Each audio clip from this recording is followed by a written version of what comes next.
మాతృదేవోభవ. నీ ఆశావక దృక్సరోజలములన్నిత్యం మునే మున్గి ఈ స్థాయిన్బొడగంటినంతని మహాసంతోషమున్ పొందెదన్.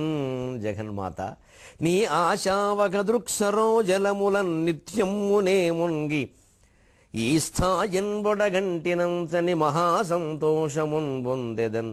గేయంబున్నను గాయముల్ తొలగునే గీర్దేవత, గేయంబున్నను గాయముల్ తొలగునే గీర్దేవత. తాత్విక స్థాయిన్నాకుననుగ్రహించి, తాత్విక స్థాయిన్నాకుననుగ్రహించి జనికిన్ సార్థక్యమున్ గూర్పుమా. తాత్విక స్థాయిన్నాకుననుగ్రహించి జనికిన్ సార్థక్యమున్ గూర్పుమా.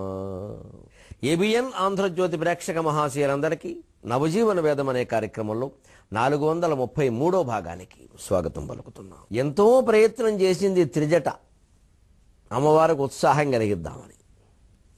తనకి వచ్చిన కలలన్నీ చెప్పింది, చాలా వ్యాఖ్యానం చేసింది. ఆవిడికి శుభం జరిగితే సరిపోదు, ఇంత యాతనలు పెట్టిన రావణాసురుడికి పీడ కలగాలి కదా అని సహజంగా ఆశిస్తుంది, తప్పు లేదు అని అలా వచ్చిన కళలు కూడా చెప్పింది.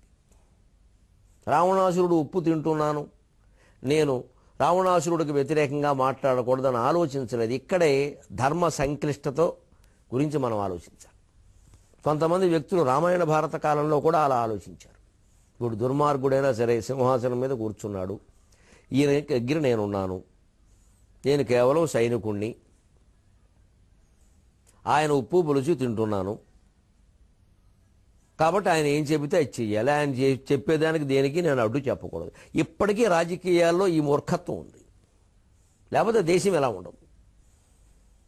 అప్పుడు వారు ఏదైనా ధర్మాలకు కట్టుబడిన పెద్ద పెద్ద నష్టాలు జరగలేదు దానివల్ల, కానీ ఇప్పుడు భయంకరంగా జరుగుతున్నాయి. ఖచ్చితంగా మన జీవితంలో మనం కట్టుబడి ఉండవలసింది ధర్మానికి, న్యాయానికి మాత్రమే, బంధుప్రీతికి కాదు. ఉద్యోగాలు, యజమానులు, ఇప్పించడాలు, ఉప్పు పులుసు, ఉప్పు చేపలు ఈ మాటలు కాదండి. ఇక్కడ ఉప్పు పులుసు ఎవడదండి నాకు అర్థం కాదు. ఈవేళ మేము కష్టపడి పని చేస్తున్నాం, జీతం తీసుకుంటున్నాం, అందుకని ఇంక యజమాని అక్రమం చేసినా సమర్థించడం ఏమిటి? పోనీ అంత ఏదైనా ఉద్యోగం పోతుంది, నాకు ఇంకో దారి లేదా మాట్లాడు కూరుకో, సాయం చేయకూడదు. దాన్ని మనమే సాయం చేసి రెచ్చగొట్టేసి వీలైనంత తప్పించుకోవడమే. అక్రమాన్ని నుంచి, అన్యాయం నుంచి వీలైనంత దూరంగా ఉందామండి. ఈ భూకంపం కొంచెం 2 నిమిషాలు రాగానే వీలైనంత దూరం పారిపోవట్లేదండి. అక్రమం, అవినీతి భూకంపం లాంటిదే కదా, అంతకంటే ఎక్కువ. భూకంపం ఒక్కచోటే వస్తుంది. ఇవాళ దేశమంతా అవినీతి కంపు, అవినీతి కంపు. మరి దాని నుంచి మనం తప్పించుకునే ప్రయత్నం చేయమే. అదంతే ఎంత వేదాంతం, ఎందుకంటే మనకి ఇష్టంగా ఉంది. మనం కూడా అలా అయిపోవచ్చు కదా. అనవసరంగా ఏదో మాట్లాడమంటే మళ్ళీ మనకు కొన్ని కోల్పోవడం ఇష్టం లేదు. అలాగనే ధర్మాన్ని, నీతిని కాదని అనలేము. కాబట్టి ఏమిటంటే కుదరదండి, అవన్నీ అనుకుంటాం కానీ కుదరదు. కుదురుతుంది, మనం అనుకుంటే కుదురుతుంది. అనుకోరు. కీలక స్థానంలో ఉన్నవాడు కూడా అనుకోడు, ఇంకెవరు అనుకుంటారు?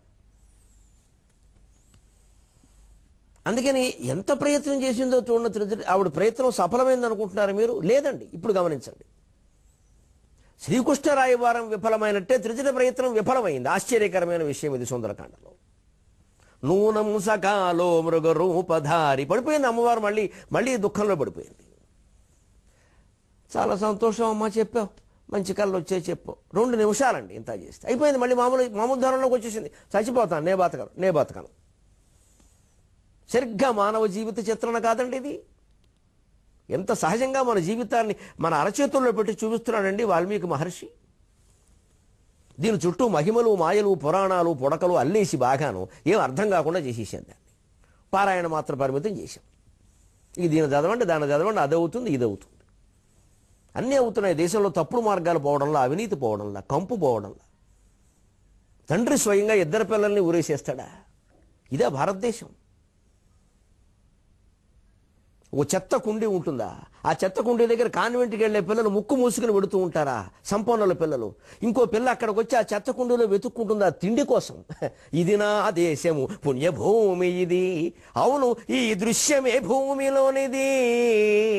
చెత్త కుండిగని ముక్కే మూసుకున్నట్టి పిల్లది ఈ దేశమే. పూట తిండికై ఆరాటముతో చెత్తలో బ్రతుకున్ శోధన చేయుచున్న కడు దౌర్భాగ్యానిది దేశమే. ఇది నా దేశము పుణ్యభూమి ఇది. ఊరికే శతాబ్దాల వైభవాలు వల్లించుకుంటూ పాటలు పాడుకోవడం కాదండి. ఇప్పుడేం జరుగుతోంది? ఎందుకు ఇలా అయిపోయింది? అది తిరిగి రావక్కల. ఇది లేకుండా ఉంటే చాలు. ఇప్పుడు మనం బతుకున్నందరం ఇక్కడ కార్యాలయాల్లో, భార్యాలయాల్లో, రకరకాల చోట్ల పనిచేస్తున్న వాళ్ళు ఆలోచించాలా వద్దా ఆ విషయాన్ని? ఎంతసేపు వ్యక్తిగత దుఃఖం, వ్యక్తిగత సుఖం. నాకు డబ్బు రావాలంటే ఏం చదవాలి?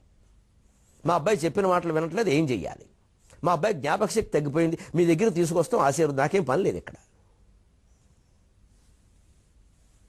అలా ఊరికే ఆశీర్వచనాలు ఉండవు. ఊరికే అంటే డబ్బులు అసలు నేను ఆశీర్వదించను. అలాగా నేను ఎవరిని ఆశీర్వదించిన జీవితంలో. ఎప్పుడూ నమస్యవాయ అంటాను, నాకు దండం పెట్టగానే. వారికి ఏమి ఇయ్యాలో శివుడు చూసుకో, నేను అన్నా నా నోటితోటి. ఎందుకంటే వాడు మంచివాడో చెడ్డవాడో పుణ్యాత్ముడో పాపాత్ముడో వాడు ఏమి అనుభవించాలో అనుభవించి తీరవలసిందే. నేను అనుభవిస్తా, మనమే అందరూ అనుభవించాల్సిందే. నేను తప్పించుకోను. నా తల్లి నాకు ఆ ధైర్యాన్ని ఇచ్చింది. ఈ కష్టం తప్పించమని నేను భగవంతుడిని అడగను. బడాయి అనుకోకండి. కష్టాన్ని ఎదుర్కొనే ధైర్యం ఇవ్వమని అడుగుతాను నేను. అదే నా జీవన వేదం. నా సాహిత్యం, నా రామాయణం, నా భారతం, నా సాహిత్యం నాకు నేర్పింది అదే. తప్పించుకుంటాం, ఇవాళ తప్పించుకుంటాం, రేపు. ఇవి దర్శనాల వల్ల, ఆశీర్వచనాల వల్ల జ్ఞాపక శక్తులు పెరగవండి. కృషి చేస్తేనే పెరుగుతాయి. ఇది కేవలం ఒక గౌరవం. అది సభలో కూడా చేసుకోవచ్చు. దానికోసం ఇంటికి రావక్కర్లేదు పనిగట్టుకుని. లేదు మా ఇంటికి రండి అని అనక్కర్లా. ఇది చాలా చిన్న విషయం. ఇది రావడం రాకపోవడం సమస్య కాదు. ఇంటికి రావడానికి కారణాలు వేరే ఉన్నాయి. ఆ పనులు వేరు. అంత ముఖ్యమైన పని ఉంటే మీ ఇంటికి మేము రావచ్చు, మా ఇంటికి మీరు రావచ్చు. కేవలం నమస్కారాలు, ఆశీర్వచనాలు పావనం అవుతుంది, ఇవన్నీ ఊరికి పైపై మాటలండి. ఇవన్నీ మన బతుకుని పావనం చేసుకోగలిగింది, చేయగలిగింది మనం ఒక్కడమే. ఇంకెవరూ మన బతుకుని పావనం చేయలేరు.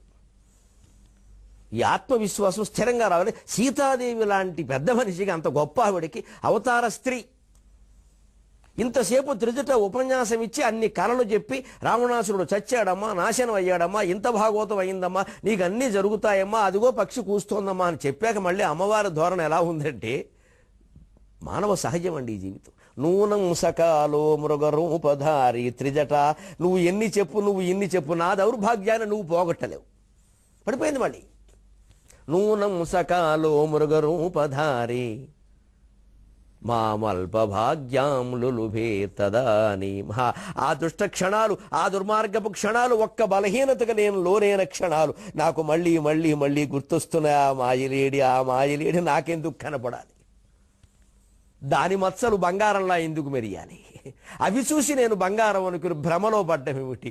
నా కొడుకు, నా బిడ్డ నా కడుపున పుట్టకపోయినా నా బిడ్డ లక్ష్మణుడు చెబుతున్నా నేను ఎందుకు వినకపోవాలి?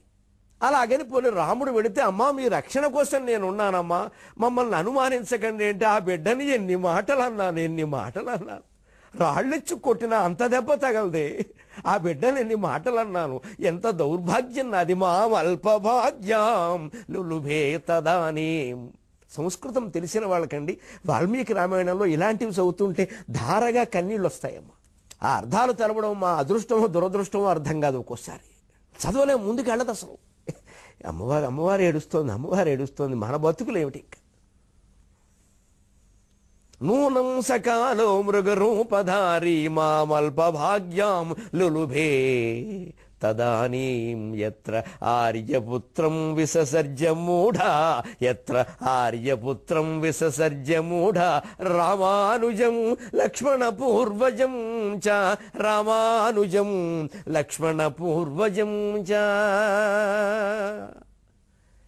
ఏమి శ్లోకాలండి, ఏమి కరుణ ఏవ ఏకో రసహ అని భవభూతి వాల్మీకి రామాయణం తర్వాత కూడా ఉత్తర రామచరిత్ర రాశాడంటే ఇదే ఉద్దేశం. ఈ ఘట్టాలు ఆయన్ని ప్రేరేపించేయండి బాగా. ఇంత బోధన విని, ఇంత ప్రబోధము విని ఇప్పటి భాషలో చెప్పాలంటే ఎంత కౌన్సిలింగ్ అయిపోయాక అమ్మవారు ఎలా మాట్లాడుతుంది చూడండి. నువ్వు ఎన్ని చెప్పు, నా కష్టం తీరదు, దీనికి చావు ఒకటే మార్గం. నా అంతటి నేనే నా జీవితాన్ని నేను పాడు చేసుకున్నాను. బంగారం లాంటి భర్త ఉన్నాడు, వజ్రం లాంటి కుమారుడు లాంటి కొడుకు తమ్ముడు మరిది ఉన్నాడు. నేను ఇద్దరు చెప్తే వినకుండా పాడు చేసుకున్నాను. నూనం సకాలో ఆ కాలం ఆ క్షణం సరిగ్గా మనమంతా ఇలాగే అనుకుంటాం. ఏమిటోనమ్మా ఆ రోజు అలా అయిపోయింది, ఆ రోజు ఏమి రాసి పుట్టింది, సరిగ్గా ఇలా వెళ్ళిపోతామండి. ఇక్కడి నుంచి పుట్టేస్తే మొత్తం జాతకాలండి. ఆ రోజు నీకు గురుడు మూడులో ఉన్నాడు, వాడు మూడులో ఉన్నా మనం 6లో ఉండొచ్చుగా. మన బుద్ధి ఉండకూడని చోట ఉంది. గురుడు ఎక్కడున్నాడు, శుక్రుడు ఎక్కడున్నాడు, శని వాళ్ళ గ్రహస్థితులను బట్టి వాళ్ళు ఉంటారు. ఏదో పెద్ద అనుకుంటాం, వాళ్ళు మనకంటే గొప్పవాళ్ళు ఏం కాదు. పురాణాలు చదివితే అర్థమవుతుంది. ఈ గురువు బృహస్పతి, ఆయన జీవితం ఏమైనా గొప్పదా? ఆయన ఏడిచిన ఏడుపులు ఎన్ని లేవు. కూడని ఏడుపులు కూడా ఏడిచాడు బృహస్పతి జీవితం. దేవీ భాగవతం చదువుకోండి. శుక్రాచార్యుడు, సరే వాడు బుద్ధి ఎంత వంకర. ఈ గ్రహాల కంటే మనం భయపడేది, వీటిగా మనం పూజలు చేసేది. గురు పూజ, శుక్ర పూజ అక్కర్లేదండి, అమ్మవారి పూజ చాలండి. ఆవిడ తాటంక యుగళీభూత తపన ఓడప మండల. ఈ మొత్తం నవగ్రహాలను ఇంకా లోకంలో గ్రహాలను పట్టుకుని ఏడుస్తున్నామంటే మరీ ఊబిలో కూరుకుపోతున్నాం అనమాట. వీరు 3లో ఉన్నా వాడు 6లో ఉన్నా మన బుద్ధి సరిగ్గా ఉండేలా మనం చేసుకోవచ్చండి. దానికి పంచాక్షర మంత్రం చాలండి, నమో నారాయణాయ చాలండి, శ్రీమాత్రే నమః చాలండి. మన మనస్సును మనం పరిశీలించుకుంటూ ఉండాలండి నిరంతరం. అది మానేసి పూజలు చేస్తే ఉపయోగం లేదండి. నాకేం మొహమాటం లేదండి చెప్పడానికి. మన మనస్సును మనం పరిశీలించుకోవలసింది. ఎలా నడుస్తున్నాం, ఏం చేస్తున్నాం, ఏం ఆలోచిస్తున్నాం.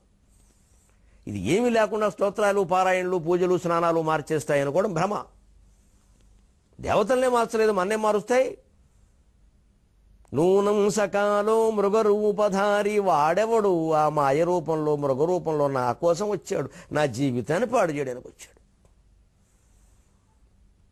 మాం అల్పభాగ్యాం లులుభే తదానీం, దురదృష్టవంతురాలని అల్పభాగ్య దురదృష్టవంతురాలైన నన్ను తదానీం ఆ సమయంలో లులుభే ప్రలోభానికి లోను చేశాడు. లులుభే ఆ క్రియ చూడండి ఎంత ఇదిగా పడాడు. శేషేంద్ర శర్మ గారు అయితే మురిసిపోతాడు. ఎలాంటి మహారాజు లులుభే అంటాడు ఆయన. ఏం వాడాడయ్యా వాల్మీకి, లులుభే అంటాడు. అలాగా నన్ను లోభానికి లోను చేసింది ఆ దృశ్యం.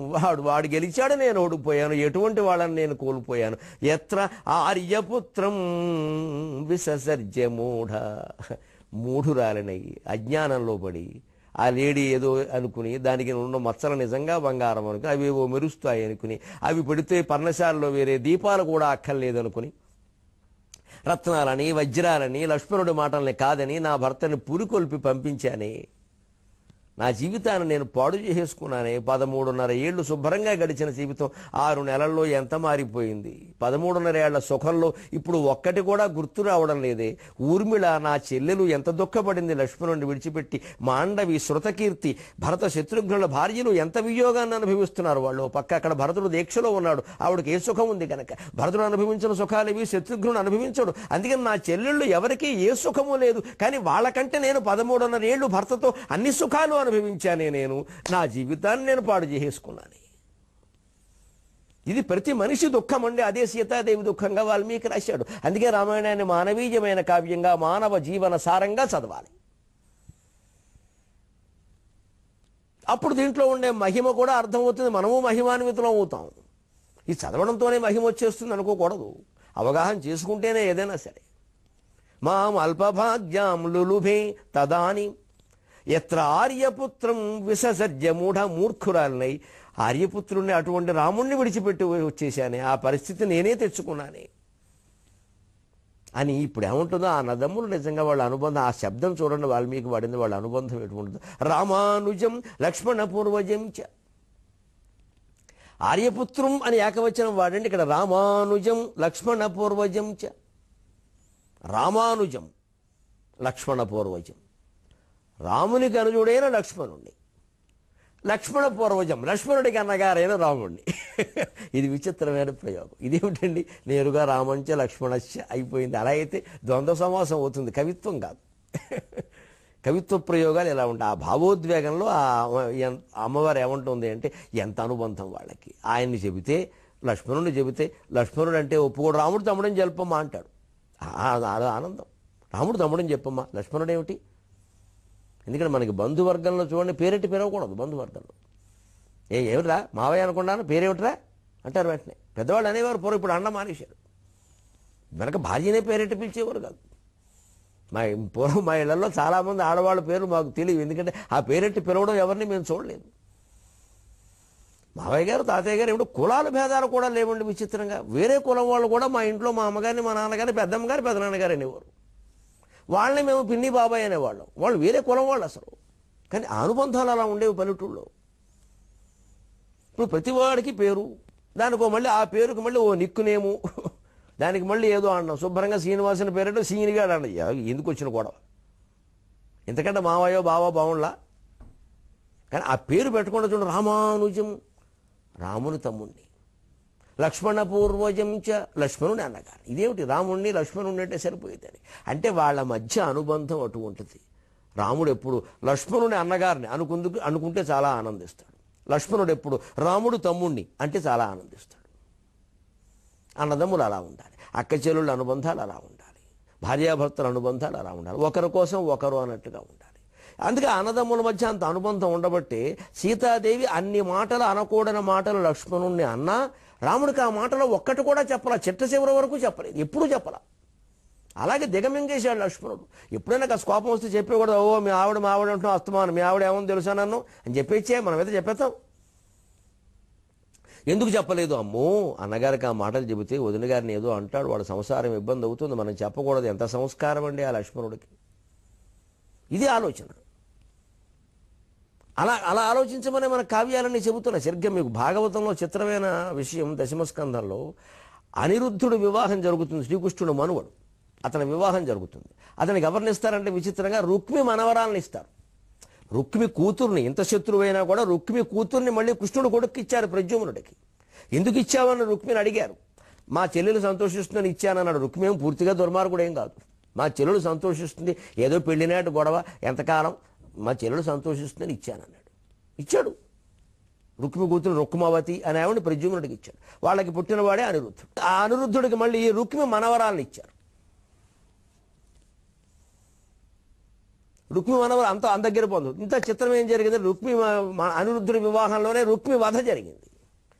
ఇదేమిటి? అంత కావాలని ఇద్దరు కూడుకుని పెళ్లి చేస్తే అక్కడి నుంచి బలరామకృష్ణుడు, అక్కడి నుంచి అనిరుద్ధుడు ప్రద్యుమ్నుడు అందరూ అక్కడి నుంచి, ఇక్కడి నుంచి రుక్మి మొదలైన వాళ్ళందరూ, కళింగరాజు మొదలైన వాళ్ళందరూ ఇక్కడి నుంచి వస్తే రుక్మి వధ అనిరుద్ధుని వివాహంలో జరగడం ఏమిటి? కావాలని అనుకుని చేసిన పెళ్లే కదా, అదేమి వేరే గొడవలు కాదు కదా. ఒక క్షణం విరామంలో ఆ విచిత్ర రహస్యాన్ని తెలుసుకుందాం. అనిరుద్ధుని వివాహంలో రుక్మి వధ ఎందుకు జరగాల్సి వచ్చింది అంటే, వీళ్ళు తిన్నగా ఉండక బుద్ధి పక్కదారి పెట్టి ఆ వివాహంలో పేకాడారు. చూద్దాం పాచికలు. ఎవరెవరు? రుక్మి బలరాముడు. సరదాగా ఆడదాం రావయ్యా అన్నాడు. సరదాకి చేసే పనులే పేక మీదకి వస్తాయి. కూర్చున్నారు సరదాకి, ఏదో పెళ్లి కదా అని. ఆ పెళ్లిలో పేకాట ఒకటి, మద్యపానం ఒకటి. ఆ రోజుల్లో తప్పులు కావేదు, సరదా అంతటితో వదిలేసేవారు. ఇంకా దానికి అంకితం అయిపోవడం, దొరక చచ్చిపోవడం లేవు ఆ రోజుల్లో. పేకాడారు. బలరాముడు 10,000 పెట్టాడు, ఓడిపోయాడు. అక్కడ ఇంకో తర్వాత కోపం వచ్చి 10 లక్షలు పెట్టాడు, ఓడిపోయాడు. ఆ పక్కన కళింగరాజు ఒకడు ఈ అని కోతినే నవ్వాడు. ఒళ్ళు మండింది బలరాముడికి, అయినా ఊరుకున్నాడు. తర్వాత 10 కోట్లు పెట్టాడు ఏకంగా నాణేలు. పేకాట అలా ఉండేది మరి మోజు. 10 కోట్లు పెట్టాడు, నెగ్గాడు బలరాముడు. మొత్తం ఇవ్వాల్సి వచ్చింది. రుక్మిణిని ఇవ్వనన్నాడు. ఇదే మరి వంకర పని అంటే. కోపం వచ్చింది, పెద్ద గొడవ అయింది. ఆ ఆవేశంలో బలరాముడు నాగలెట్టి ఒక్క దెబ్బ కొట్టాడు. వీడు బయకి పోయాడు. దున్నేసినట్టు అయింది ప్రాణం. రుక్మిణి వచ్చాడు. ఆ కళింగవాడిని ఇందాక ఆ కోపంలోనే ఉన్నాడు కదా, ఇంకా నాగలు పట్టుకుని ఉన్నాడు కదా, అందుకని ఆ కోపం ఇందాక పళ్ళి కిలించిన వాడు అన్నాడు. వాడు ఎప్పుడో పోయి బస్సు ఎక్కాడు. ఆ బస్సు ఎక్కి పట్టుకుని వాడిని చంపేశాడు. ఈ విషయం ఇంత జరిగితే పొరపాటును కూడా తర్వాత రుక్మిణి కృష్ణుల జీవితంలో ఈ ప్రస్తావన రాలేదండి. కృష్ణుడు రానివ్వలేదు. కారణం భార్యాభర్తల అనుబంధం. బలరాముడికి రుక్మిణికి ఉండే బావా మరదల అనుబంధం దెబ్బతింటాయి. ఎప్పుడైనా అసలు ఆ ప్రస్తావన రుక్మిణీదేవి తెచ్చేది కాదు. ఎవరైనా మూడో వ్యక్తులు ఇవాళ రుక్మి ఆబ్జే కంటే అక్కడి నుంచి ఆ అంశం మార్చేసేవాడు కృష్ణుడు. ఎందుకంటే మరి బాధపడదు మరి. కానీ వారి నాన్నగారు చేసిన దానికి ఆయన ఏం చేస్తాడు? ఈ మన కుటుంబాల్లో కూడా దీన్ని అన్వయించుకోవాలి. మన బంధువులు చేసిన దానికి పెద్దవాళ్ళు ఎవరో చేసిన దానికి చిన్నవాళ్ళు అంటాం, చిన్నవాళ్ళు చేసిన దానికి పెద్దవాళ్ళు. మీ తమ్ముడు ఇంతే, మీ ఇంట్లో అందరూ ఇంతే, మీ కులమంతా ఇంతే. ఈ వంకర మాటలే కుటుంబాలను చిచ్చు పెట్టేస్తాయి. ఎవరు చేసిన పనికి వారిని అనకుండా కుటుంబంలో అందరినీ ఎలా అంటారండి అసలు? బుర్రలేని వ్యవహారం అంటే మనకు చాలా కక్ష కోపం ఎక్కువగా ఉన్నాయి జరిగిన దానికంటే. మొత్తం అందరినీ లొంగ చుట్టూ మాట్లాడడం, దాంతో గొడవలైపోతాయి. కొత్తగా నూతన దంపతులు కూడా దెబ్బలాడుకుంటారు, ఎందుకంటే అయిన సంబంధాల్లో వస్తాయి ఇవి. వాళ్ళ తల్లిదండ్రుల మధ్యలో ఏవో ఉంటాయి, అవి వీళ్ళ మధ్యలోకి వచ్చేస్తాయి. మా నాన్న ఏదో అన్నట్టుగా మీరు ఆ మాట అసలు పెళ్లి కూతురు ప్రస్తావించకూడదు. అది ఏమన్నా అంటే మామగారు అల్లుడు తెలుసుకుంటారు, భార్యాభర్తల మధ్యలో మాట రాకూడదు. ఇదే అనుబంధం, అన్నదమ్ముల అనుబంధం అటువంటిది. అందుకే లక్ష్మణుడు ఎప్పుడు చెప్పలేదు వదిన గారి ఇన్ని మాట్లాడింది, కాబట్టి వాళ్ళ సంసారం బాగుంది. అందుకే ఇప్పుడు ప్రత్యేకం రామానుజం లక్ష్మణ పూర్వజం చ, మూర్ఖురాలని వదిలేసుకున్నాను నేను. వాళ్ళు ఏం చేస్తారు అంటే సరిగ్గా మనం కూడా జీవితంలో గమనించండి, జరిగిపోయిన వాటి గురించి ఇలాగే అనుకుంటాం, ఆ జరిగేటప్పుడు జాగ్రత్త పడం. దీనికి ఒక మంచి తెలుగు పద్యం కరుణశ్రీ గారిది, కుంతి కుమారి ఘట్టంలో రాస్తారు ఆయన. కుంతి అనుకుందిట పిల్లాడు పుట్టేశాక వదిలేస్తుంటే ఎప్పుడూ అనుకోవలసిన మాటలు అప్పుడు అనుకుందిట. ముని మంత్రంబున సంగనేల ఒసగెబో మున్ముందు మార్తాండు రమనినే కొరగనేల, ముని మంత్రంబున సంగనేల ఒసగెబో మార్తాండు మున్ముందు మార్తాండు రమనినే కొరగనేల, కోరి తినిబో ఆతండు రానేల, వచ్చెనుబో కన్నెనటంచునెంచక నన్ను చేపట్టగానేల, పట్టెనుబో పట్టినొసంగనేల, అడుగంటెన్ కుంతి సౌభాగ్యముల్, అడుగంటెన్ కుంతి సౌభాగ్యముల్. తెలిసి తెలియని వయస్సులో అనేక రకాల పనులు చేసేసి చివరికి పిల్లలు పుట్టేసరికి ఇలా ఏడిచేవాళ్ళు ఇప్పుడు ఎంతమంది లేరండి. ఇప్పుడు ఏడవట్లేదులేండి, చాలా తెలివైన పని ఒకటి నేర్చారు. వాళ్ళని చెత్తకుండీలో పారేయడం, వెళ్ళిపోవడం. కుంతిలో ఆలోచించేవాళ్ళు కూడా లేరు ఇప్పుడు. ఆవిడ తెలివి తక్కువ పని చేసిందేమో కానీ కొంతైనా బాధ్యతగా ఆలోచించింది. కనీసం ఓ పెట్టి చూద్దాం, అందులో పెడదాం, వదిలిపెడదాం, అది ఏదో తీరం చేరండి. ఆ అతిరథుడు భార్య తీసుకునే వరకు ఉందండి ఆవిడ. కథలో చూసుకోండి మీరు, ఆవిడే వదిలేసి వెళ్ళిపోలేదండి. తప్పే చేసింది, తప్పే, అందులో మొహమాటం ఏం లేదు. కానీ ఆ ప్రవాహంలో అది వెళ్ళడం, దాన్ని అతిరథుడు ధృతరాష్ట్రుడి యొక్క రథసారథి అక్కడ స్నానం చేస్తూ చూడడం, అతను ఆ పెట్టి చేతిలోకి తీసుకోవడం చూసి దూరం నుంచి ఓ నమస్కారం పెట్టుకుని వెళ్ళింది. ఆ పాటు ఉందండి. ఇప్పుడు కంటున్నారు పారేస్తున్నారు, తల్లిదండ్రులే పిల్లల్ని చంపేస్తున్నారు. తల్లి విడిగా తండ్రికి పిల్లల్ని అప్పగించి వెళ్ళడానికి వీలు లేకుండా ఉంది. వీళ్ళిద్దరి మధ్య గొడవలు వాళ్ళ మీద ప్రతిఫలిస్తున్నాయి. పిల్లల మీద కోపం ఏముంటుందండి? పిల్లల మీద కోపం పిల్లల మీద చూపించడం, భర్త మీద కోపం పిల్లల మీద చూపించడం.